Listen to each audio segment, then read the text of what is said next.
Elem Neşrah Leke suresi fert planında, Cenab-ı Hakk'ın bir ferde inayetidir fert planında. Zannediyorum, öyle anlıyorum. İman bazında meseleyi gerektiği ölçüde işte temsil etme, gerektiği ölçüde bir hizmet sergilemeye delalet ediyor. Bu mebde'in biraz sonrasında nazil olan bir ayettir. Tam başlangıç değil, çünkü başlangıç ikradır. Belki vedduhadır. Ondan sonra belki Elem Neşrah Leke nazil olmuştur. Ondan evvel Fatiha nazil olmuştur. Müddessir, Müzzemmil sureleri nazil olmuştur. O bakımdan baştan biraz sonra. Orada görüyoruz ki Allah Celle Celaluhu en başta Elem Neşrah Leke sadrek diyor. Allah senin sadrine inşirah vermedi mi? Kur'an'dan öğrendiğimize göre sadrin inşirahı imana açılma demektir. Bakın Kur'an diyor femen yuridillahu en yehdiyehu yeşrah sadrahu lil İslam. Allah bir insanın hidayetini murat buyurmuşsa onun sadrını, sinesini İslam'a açar. Başka bir yerde efemen şerahallahu sadrahu lil İslami, Allah'ın İslam'a sadrını, sinesini açtığı fehu ala nurim min rabbi. Nur tabiri de ayrıca kullanılıyor. Artık o bir nur üzerinde. İşte bu kalbi kasvet bağlamış bir insanla müsavi midir? İstifam inkari hayır değil.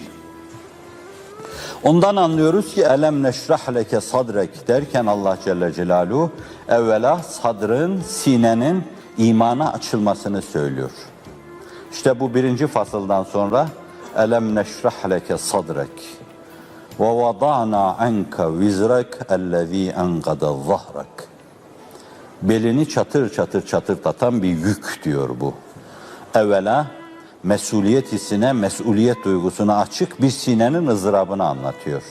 O sine ki bir yerde toplumun dalalet, küfür ve küfranı karşısında Allah ona ızdırabından dolayı şöyle diyecektir. لَعَلَّكَ بَاخِعُنْ نَفْسَكَ عَلَى آثَارِهِمْ اِنْ لَمْ يُؤْمِنُوا بِهَذَا الْحَد۪يثِ اَسَفًا. Neredeyse şu Kur'an'a inanmadıklarından dolayı esefinden öleceksin, çatlayıp gideceksin diyor. İşte böyle bir sinedir Efendimizin sinesi. Onun için Ebu Talib'in bir Er-Risale'de çağrıda dediği gibi Akkat nereden alıp konuşturuyor onu bilemiyorum. Siyer'de görmedim ama gördüğü bir yer vardır herhalde. O tepeden, o yukarıdan insanlara insan daha farklı bir bakar. Onları daha bir farklı yeni ifadesiyle algılar, imtisasta bulunur. Sadrı, sinesi dert ve ızdırap, şakakları zoklayan, kasıklarını tutarak gezen insanlığın iftihar tablosu evvela o büyük misyone, büyük vazifeye liyakatını ishar ediyor, ortaya koyuyor. Allah Celle Celaluhu sadrına, sinesine inşirah vermiştir. Fakat bu sorumluluğu hayatının her zerresinde ve zaman olarak her saniyesinde, her salisesinde, her aşiresinde duyuyor. O kadar ki o toplumun içinde yaşamak yaşanılmaz bir hal alıyor da tahammül fersa derlerdi eskiler. Yani sırtınıza yükleseler belinizi kırar, götüremezsiniz. İşte bakın burada diyor ki Elem neşrah leke sadrek ve vada'na anka vizrak. Yükü, ağırlığı, belini kıracak gibiydi. İşte biz onu kaldırdık.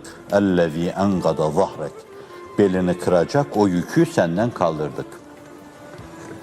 Sonra üçüncü planda وَرَفَعْنَا لَكَ ذِكْرَكَ. Her yerde yadı cemil oldun ve anılıyorsun. Evet, sıkıntılar devam edecek ama fakat Cenab-ı Hakk'ın teselli bahş olan ifadesi bence o sıkıntıları aşmamıza yeter ve artar. İnne ma'al usri yusran fe inne ma'al usri yusra.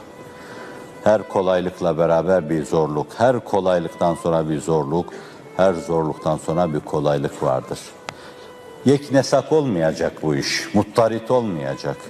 İnişlerle beraber çıkışlar da olacak. Olacak ki biraz sıkıntı olsun. Sıkıntı olacak ki biraz sevap kazanılsın. Em hasibtum en tedhulul cenne ve lemma ye'tikum meselullezine halev min qablikum. Sizden evvelkilerin başına gelenler, başlarına gelenler başınıza gelmeden cennete gireceğinizi mi zannediyorsunuz? Ne oldular? Demir testerelerle doğrandılar. Etleri kemiklerinden ayrıldı. Bu Buhari'nin rivayet ettiği Habbab bin Eret vasıtasıyla bir hadistir. Hendeklere yatırıldılar. Ortadan ağaç gibi biçildiler. Sonra demir taraklarla etleri kemiklerinden ayrıldı. Allah Resulü'nün beyanıyla dinlerinden dönmediler. Zorluklar yaşandı. Yaşanacak ki biz ukvaya talibiz, kazanalım. Yaşanacak ki cennet elde edilsin. Yaşanacak ki cennetin binlerce senesi bir dakika rü'yeti cemaline mukabil gelmeyen Cenab-ı Hakk'ın bütün güzellikler kaynağı cemalini görmeye muvaffak olalım. Yaşanacak bunlar. Çünkü her türlü muvaffakiyet bin türlü mahrumiyetin verasında elde edilir. Katlanacaksınız ki belli şeyler elde edebilirsiniz.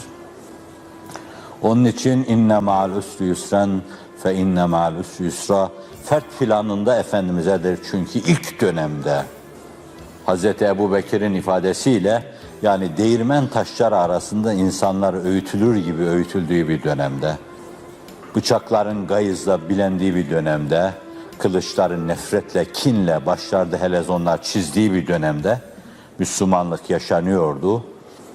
Bütün bunları Efendimiz hem kendi ızdırabını hem de sahabenin ızdırabını ruhunda yaşıyordu. Onun için Allah ona diyor ki inne ma'al usri yusran fe inne ma'al usri yusra. Evet, bir Poyraz esecek, arkadan bir de Meltem esecek, bir sabah esecek. Lahut aleminden, ötelerden tatlı tatlı kokularla gelecek. Ve ruhlarınıza inşirah saçacak. Ama bu arada bir de bakacaksınız işte kar, kış, buz yeniden ortalığı sardı. Sarsılacaksınız. Sarsılırken yine hadisin ifadesiyle müminin hali gıpta edilecek bir haldir. Bela ve musibet isabet ettiği zaman sabreder, sevap kazanır. İyiliklere mazhar olduğu zaman şükreder, yine sevap kazanır. Bu mümin içindir. Müminden başkası için de müyesser değildir. Sen böyle iki kanatlı, bir belaların hırpaladığı bir insan olarak, bir de sevapların coşturduğu, şahlandırdığı bir insan olarak zirvelere doğru koşacaksın ki cennetin yolu zirvelerden başlıyor. Evet, her zorluktan sonra bir kolaylık vardır. Zorluklar aşılmaz hale gelince o da çok büyük, artık çok geniş dairede cereyan edecek bir kolaylığın başıdır ki hadis diye rivayet edilen bir şey vardır. Zannediyorum Maktul Sühreverdi'nin sözü İşteddi ezmetu tenferici, karar kararabildiğin kadar, çünkü kararmanın son noktası aydınlığa açılma faslıdır. İşte Allah'ın imdadı bazı taziklere maruz kalacak. İradi gayri iradi bazı sıkıntılar yaşayacaksınız ama bileceksiniz ki iradeniz onun mükafatını görecek. Vicdanınız onun mükafatını görecek. Ruhunuz onun mükafatını görecek. Latife-i Rabbaniye mükafatını görecek. Latife-i Rabbaniye Cenab-ı Hakk'ın cemalini müşahede ile serfiraz olacak. Vicdan imandaki zevki cennet gibi yaşayacak. Ve sizin hissiniz, şuurunuz bunlar da inşallah cennete birer merdiven, nurdan birer helezon haline gelecek. Ve burada bir şeye dikkati daha çekiyor. فَاِذَا فَرَغْتَ فَانْصَبْ وَاِلَى رَبِّكَ فَرْغَبْ. Sürekli hizmet içinde bulunacaksınız diyor. Bir hizmetten fariğ olunca hemen ayrı bir hizmete gireceksiniz. Öyleyse hizmetten fariğ olma ne demektir? İş değiştireceksiniz. Bazı işleriniz olacak ki bunlar zihninizi yoracak. O zaman kalbinizi devreye sokacaksınız. Adeta otomatik bazı aletler devreden çıkarken bazılarının devreye girmesi gibi aklınız devreden çıkınca kalbinizde, hislerinizde, şuurunuzda, vicdanınızla devreye gireceksiniz. Bu defa vicdani yorgunluğa maruz kalınca bu defa aklınızla devreye gireceksiniz. Hayatınızı öyle sistemleştireceksiniz ki hizmet edeceksiniz. Ama dinlenmek istediğiniz zaman dersten yorulacaksınız, çalışmadan yorulacaksınız. Hatta terbiye adına sinirden gerilecek ve yorulacaksınız. Dinlenirken de oturup acaba bunları nasıl hallederiz diye onların müzakeresini yapacaksınız.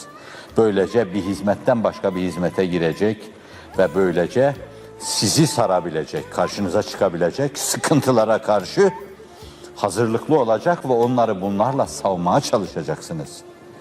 Size kolaylıktan sonra zorluk geldikçe, zorluktan sonra kolaylık geldikçe siz de bir işten fariğ olduktan sonra başka bir işe girecek, her zaman Allah'a sığınacak, Allah'a dehalet edeceksiniz.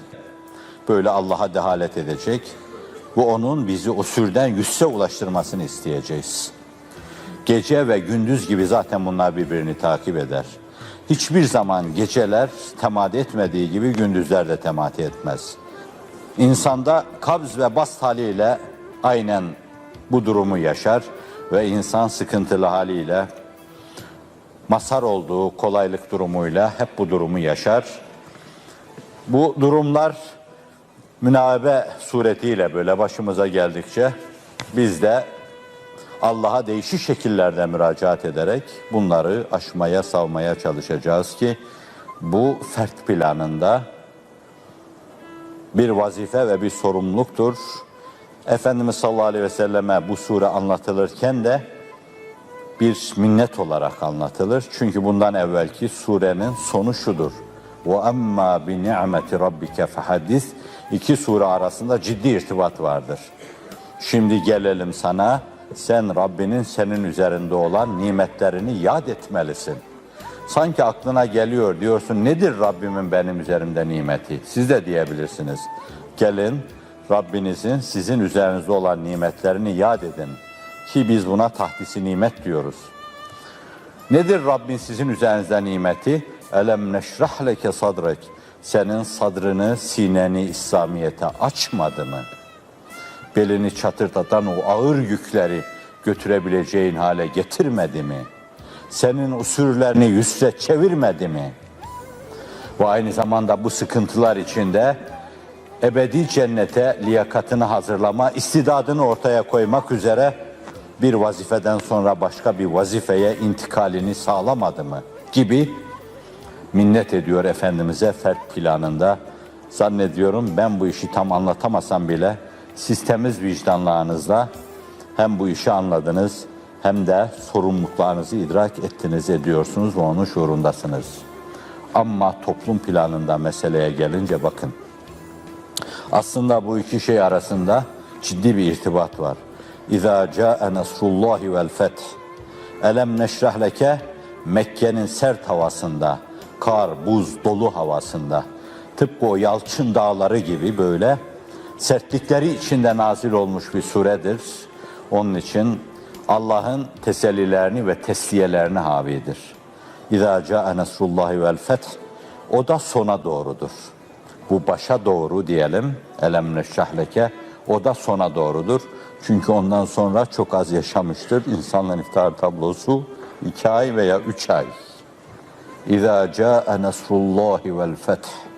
Allah'ın nusreti, Allah'ın fethi geldiği zaman insanlar artık kitle halinde İslamiyet'e dehalet edecekler. Sona doğru İzâ câe nasrullâhi vel feth. Allah'ın nusreti ve fetih meydana geldiği zaman fevç fevç İslamiyet'e dehaletler olacaktır. Çağın insanının dediği gibi ağızlarımız Kur'an-ı Kerim'i okurken etvarimizle onu yaşasak ve temsil etsek sair dinlerin salikleri belki küre-i arzın bazı kıtaları İslamiyet'e dehalet edecektir. Burada da önemli şeylere temas ediyor. Bir, Allah'ın nusreti gelince, Allah yardım etmeyince, başka ayette de ifade buyurulduğu gibi, Allah yardım etmeyince bir insan hizlana uğramış demektir. Allah da size yardım etmişse sizi hizlana uğratacak, rezil ve rüsva edecek kimse yoktur. Allah sizin kuvvet kaynağınızsa, o Ebu Süfyan'ın yine Muhammed Mahmud Akkad'ın söylettiği bir söz var. Hint'le konuşurken şöyle der. Bir adamla savaşıyoruz, savaşma mecburiyetindeyiz ki kuvvet kaynağını bilemiyoruz. Evet, sizin kuvvet kaynağınız Allah'ın size vaat ettiği nusrettir, güçtür ve kuvvettir. Ebu Musa Eş'ari'nin rivayet ettiği hadis açısından ele alacak olursak, Efendimiz buyuruyor ki sana cennet hazinelerinden bir hazine haber vereyim mi? Mescitten çıkarken hatırlattım, haber ver ya Resulallah, vaitte bulunmuştun. Buyurdular ki la havle ve la kuvvete illa billah. Her şey Allah'ın havliyle ve kuvvetiyledir. Musibetler onunla aşılır. Hayırlara, hasenatlara onunla ulaşılır. İbadet-ü taat onunla yerine getirilir.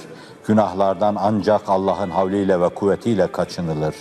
Allah'ın nusreti gelince o zaman fetih olur. İzâ câe nesrullâhi vel feth. Fetih de gelecek. Nusretin mülasimi gibi. Sonra yedhulûne fî dînillâhi efvâca. Burada kitle ruh haleti de değerlendirilecek.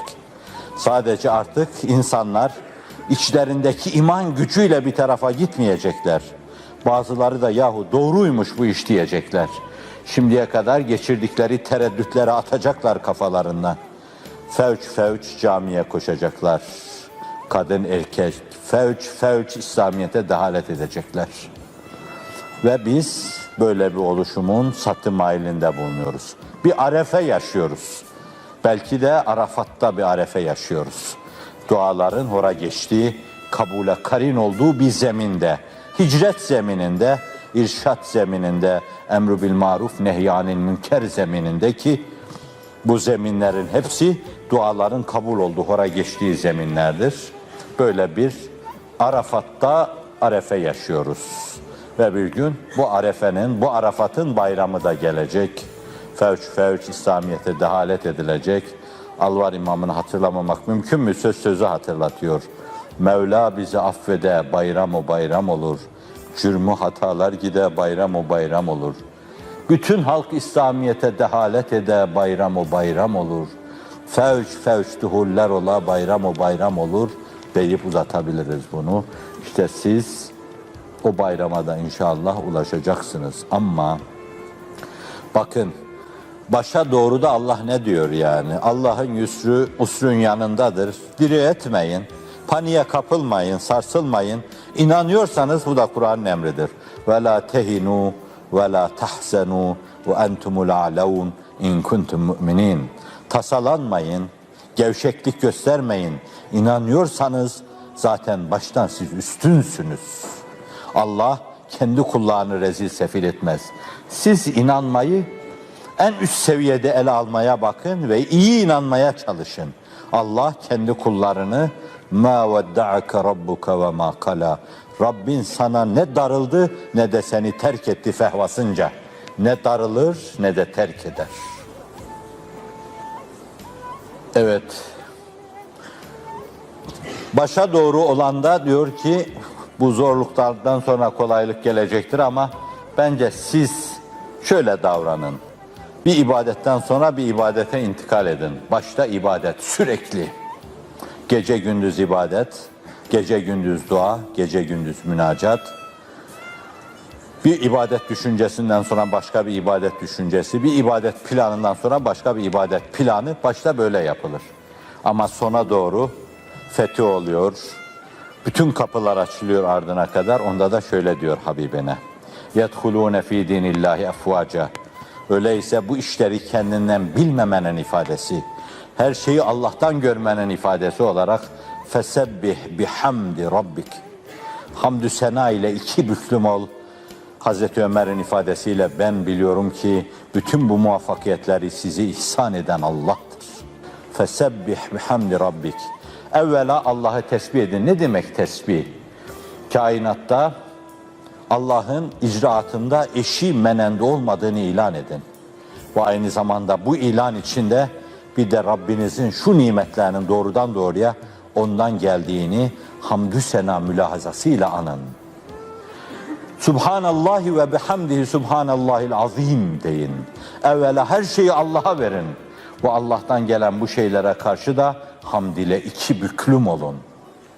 Kelimeleri yerli yerinde kullanmak, malzemeyi rantabl değerlendirmek, kelam-ı ezeliden gelen Kur'an'a mahsus bir şeydir. Fesebbih bihamdi rabbik vestağfirhu. Bir de istiğfar et. İhtimal aklınıza gelebilir. Gelir. Fakirin de gelir, fukaranın da gelir, başkasının da gelir.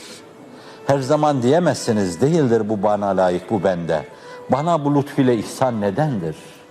Nedendir acaba biz çok iyi insanlar olmadığımız halde velilere, safilere, mukarrebine, ebrara lütfedilen bu lütufların sağanak sağanak başımıza yağması nedendir acaba? İnsan her zaman bu şuurda olamayabilir ve böyle diyemeyebilir. Onun için fevt edebilirsiniz, zuhula girebilirsiniz ve bir de bakarsınız kafanıza bir virüs girmiş. Nedir o virüs? Ya epey bir iş yaptık yani arkadaşlarımızla. Ve böylece Allah'ın size olan lütfunu kendinize, bu arkadaşlarınıza izafe ederek hiç farkına varmadan şirk çamuruna girmiş olursunuz. Ne yapacaksınız o zaman? Fesebbih bihamdi rabbik ve estağfirhu. İstiğfar ediniz. Kafalarınız, duygularınız, hisleriniz, hatta bazen hislerinizi de aşarak beyanlarınız bu yakışıksız şeylerle kirlenebilir.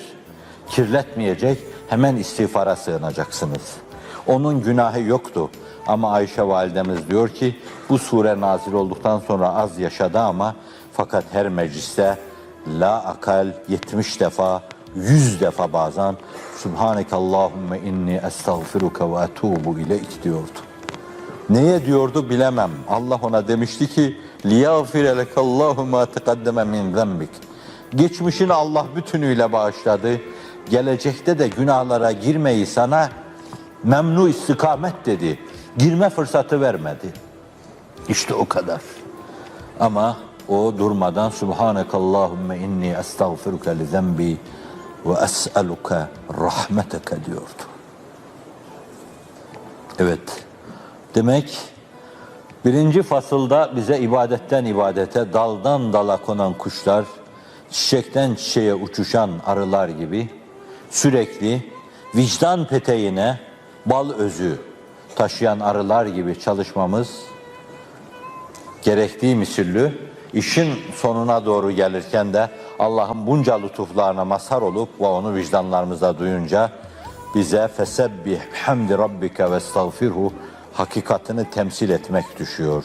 Her şeyi Allah'tan bilmek, şeriklerin kolunu kanadını kırmak, onlara şu işimizde en küçük bir pay ayırmamak ve aynı zamanda sadece Allah'a hamd etmek, sonra Allah'a istiğfarda bulunmak, istiğfarı hiç dilden düşürmemek, kafamıza böyle çok uzaktan bile ilişen, takılan, yapılan şu şeyleri nefsimize mal etme gibi yanlış mülazalarda hemen Allah'a dönmek, Allah'a teveccüh etmek. İnnehu kâne tevvâba, zaten o tevbelere icabet eden, kendine dönenleri kabullenen, rahmetinin bağrına basan, hususi rahmet seraları altına alan, koruyan ve cennete liyakatını muhafaza eden Allah'tır. İnnehu kâne tevvâba diyor. Eğer biz mebdi itibariyle Elem neşrah leke çizgisinde, münteha itibariyle de İzâ câ nesrullâhi vel feth suresi istikametinde, yörüngesinde seyrimizi tabiri diğerle devam ettirirsek inşallahü teâlâ ahir zamandaki temsilciler olarak gelecek nesillerin yadı cemil olmaya muvaffak olacağız. Rabbim bu inayetini üzerimizden eksik etmesin diye.